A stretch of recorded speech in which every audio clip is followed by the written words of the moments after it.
This is Spiritual Reality Plainly Seen, the podcast that takes a look at spirituality in our lives and the world around us. Here's your host, Dr. Frank Kaufmann. Good morning. I've put together a piece today which I've called The Ideal, Our Judgment, and Our Accomplishment. What I want to talk about is how to attain a state of self-confidence, nevertheless remain honest about our situation, our condition, and our capacities. Remain honest about our shortcomings, our failings, our insecurities, and those areas that we still need to improve. And yet, despite keeping all these things so that we can be true to ourselves, we're not hiding, we're not pretending, we're not putting forward an artificial personality. And yet, in order to accomplish things, in order to fight the fight, in order to present yourself as trustworthy and desirable to others, it's almost as though we have to put forward a type of self that deep down we have certain ways of knowing are not really the case. So if I'm going to go out in the world, I'm going to present myself as knowledgeable in a field, or I'm going to present myself as capable, or I'm going to present myself as an authority of some sort. So I go out there, and I can't really burden my collaborators or my listeners or my hearers or my audience or my co-workers with all the things that I know, in fact, to be the case about myself. I know my insecurities. I know my fears of the situation. Sometimes I think I'm not that good or not really up to this. And so this is a dilemma, because on the one side, we want to be honest. We don't want to put forward an artificial self. Who can stand that at the end of the day? We're so surrounded constantly by people pretending to be something they're not and presenting themselves to have capacities they don't.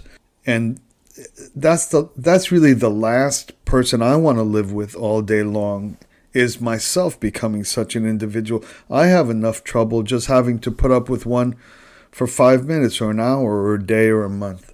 So for sure, I don't want to decide myself to be a fake and artificial and puffed up, disingenuous, dishonest individual trying to convince others that I'm something I'm not. On the other hand, in order for people to be able to be attracted to me, work with me, have confidence in me, collaborate with me, in order to really get things done, I can't walk around kind of burdened and hunched over as, oh, I'm not good enough, oh, I can't do this, I'm really nervous about this, I always have trouble when I try to concentrate on reading something for a whole hour, or I can't sit still, or easily distracted, or whatever. Or it could be more deep problems than just these superficial things which interfere with our capacity to function and accomplish things well. So this represents a genuine dilemma in life. The other thing is this odd point of contact between humility and insecurity, or humility and lack of self-confidence. In this world, which is very demanding and very competitive, it doesn't really welcome too much lack of self-confidence. We should have a lot of confidence, and yet at the same time, we don't want to be cocky or arrogant or presume that we're better than others. This is another dilemma, another paradox in the demand of life. How do we deal with this? It's an extremely important question. And so what I've done here with this talk that I've entitled it, The Ideal, Our Judgment, and Our Accomplishment. The ideal already lives within us. It always calls us to be something higher than we are. We can see, we have the capacity to sense or intuit exactly where we are as compared with the best we could be at any given thing. That exists within us, and that itself judges us. That itself is what works against going out with utmost confidence and certitude and assurance in our capacities. So that ideal, where does it come from? Why do we know this? Why do we know we're insufficient against this imagined level or status or capacity? What is it about being human that in which we know clearly where we stand vis-a-vis something that we think we should be or want to be or prefer to be? That is the element of this conversation which I'm calling the ideal. Where did it come from? How do we know what it is? We're not there. We have never been that. We may imagine we've seen traces of it in others, but where did it come from that we always assess ourselves as less than we fully could be? This ideal is innate. This capacity to know where I stand vis-a-vis an ideal is innate. It's how human beings are constituted. It's how we're constituted. So that when we, in our sense of self, feel inferior or feel insecure or feel lack of confidence or feel like we're not all that we should be, we should not think of this as a shortcoming in any way. This is a capacity unique to being human that is always there. It's there among the best of the best. I'm dating myself. Michael Jordan, one of the great ball players of all times, or more recently, Steph Curry, or anyway, athletes. There's Segovia, or the great composers or great singers. We all may be surprised to know, unless we think about it for a moment, that such individuals who seem like the absolute best, even themselves know that there's an ideal that they're conscious of that they don't yet attain or achieve. They have to put themselves beyond the feeling of insufficiency against an ideal. That feeling of judging oneself is the foundation of a massive market of self-help, of how not to feel like that, or how to approve oneself, or how to affirm oneself. And the thing is that it just goes against nature. It goes against nature. The capacity to recognize where I fall short of an ideal is actually a blessing. It's that which allows me to strive. It's that which allows me to improve. It's that which allows me, even when I'm the best of the best ever, I'm still feel that there's more I need to do, and our striving and our development of our capacities increase to ever more rarefied forms. This feeling of insufficiency, that this massive kind of industry of trying to tell you how not to feel that, is actually going against human nature. It's going against something that will eternally be there. Now that I think of it, I should go into that line of work to try to tell people I can help them not feel bad about themselves. Because you'll never succeed. It's kind of a guaranteed, it's like selling water in the desert. You're guaranteed to have customers for the rest of your life, and anybody who ever becomes your customer will stay your customer forever. You'll never be able to make any human being feel like we feel insufficient. That's how we feel. That's how we're built. That's exactly the inner dynamic which allows us to strive to be as perfect as we possibly can.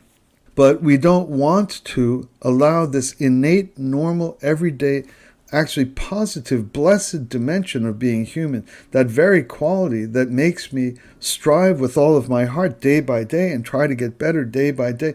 And every single day I feel like I fall short. Of course I do. Because God or heaven or whoever it is wants me to try harder tomorrow and wants me to try harder the next day. I'm deliberately meant to feel I didn't get enough done. And so how do I keep that? It'll never go away anyway. That's what being a divine version of a human being is. We're built like that so that we can improve eternally. But how do I not allow that to translate as a kind of hunched over, crippled, can't function, feel tolerable about myself, have no confidence. How do I not allow this divinity within me that will always be able to recognize where I can improve, not be a wellspring of lack of confidence, not be a wellspring of feeling insecure or nervous or not presenting a self with some pride in what I've done or what I've accomplished so far. That's the trick. And this is what I wanted to talk about here when I talk about our judgment. We judge ourselves and I'm saying this is a delightful thing. Thank God for that. If I didn't judge myself, I'd be the same lunk that I was 2 days ago, a year ago, 5 years ago. It's judging myself that is what has made me any better today than I was when last I looked. And so here's the trick. And this is what I want to advocate or recommend or just put out there for our consideration. The ideal against which I judge myself and always feel inferior, that originates in our Creator. It originates in the wellspring of what brought me into existence in the first place. For religious believers, that's God. I exist because something and someone deliberately made me exist. So when I'm in touch with an ideal, when I feel insufficient over against something, what I'm feeling insufficient over against is the ideal that has been planted within me from God Himself, God herself. It's that I myself have direct access to divinity, to godliness, is what generates these feelings of insufficiency. And so it's actually because I'm divine, because I have immediate access to the divine, that gives rise to these insufficiencies. Now, it's not something I need to crush or have Tony Robbins or some other kind of coach tell me to get rid of. It's because I'm God. I'm God. I'm part God. That's how I know that I need to get better. And so once I recognize that the wellspring of my feelings of insufficiency are a reflection of divinity itself, then, and here's the trick, this is what I want to put forward to when I go from the ideal, our judgment, and our accomplishment, is that the feeling of insufficiency or the access to the ideal is tied to God. And God, more than being ideal or more than being perfect, the more important thing about God is that God is love, that God is loving. And that's where the trick lies. That's where the trick lies. Because when I come against that ideal that quote unquote judges me, you're not enough, you didn't do enough, you had what a lousy day, you promised you'd do this, you ended up gorging out on Doritos, or like all the judgment. It's judgment that arrives from something that, yes, is ideal, God, but not primarily ideal. More than ideal is loving, is perfectly loving. And so once I'm in the presence of a perfectly loving start point, then judgment is no problem. Judgment is just love. It's just help. It's just encouragement. It's just, you could do better, you could do better, you could do better. And so finally I can go out into the world honest, not fluffy, not fake, not putting my chest out and pretending to be something I'm not.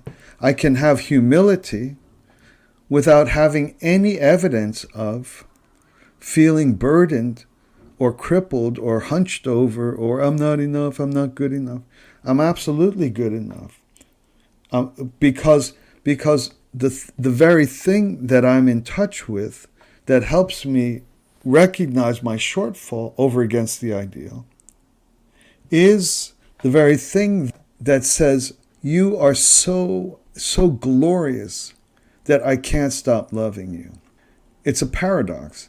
I'm in touch at one and the same time with the wellspring and origin of the ideal, and at one and the same time with the wellspring and the origin of perfect love. I'm perfectly loved. That kind of person who's perfectly loved, walks through the world without needing to be artificial, without needing to be puffed up, fake, is perfectly humble, perfectly honest about their state, and perfectly in touch with the very reason why you should listen to me, you should work with me, all the wellspring, you should invest in me, you should educate me, all the things which lead to accomplishment are there as I walk through life honestly and with a real, genuine assessment of where I'm at, of how good I am and how bad I am. It's a great thing to finally blend or bond the wellspring of the ideal that I can recognize from within with the living and all-loving God for whom I'm just adored. I'm loved. If I weren't loved by God, if I weren't trusted by God, God would never show me the ideals for which I should continue to strive. And therein lies our capacity to accomplish from a standpoint that is genuinely humble and genuinely honest about ourselves. All right, thanks a lot for listening. We'll talk again soon.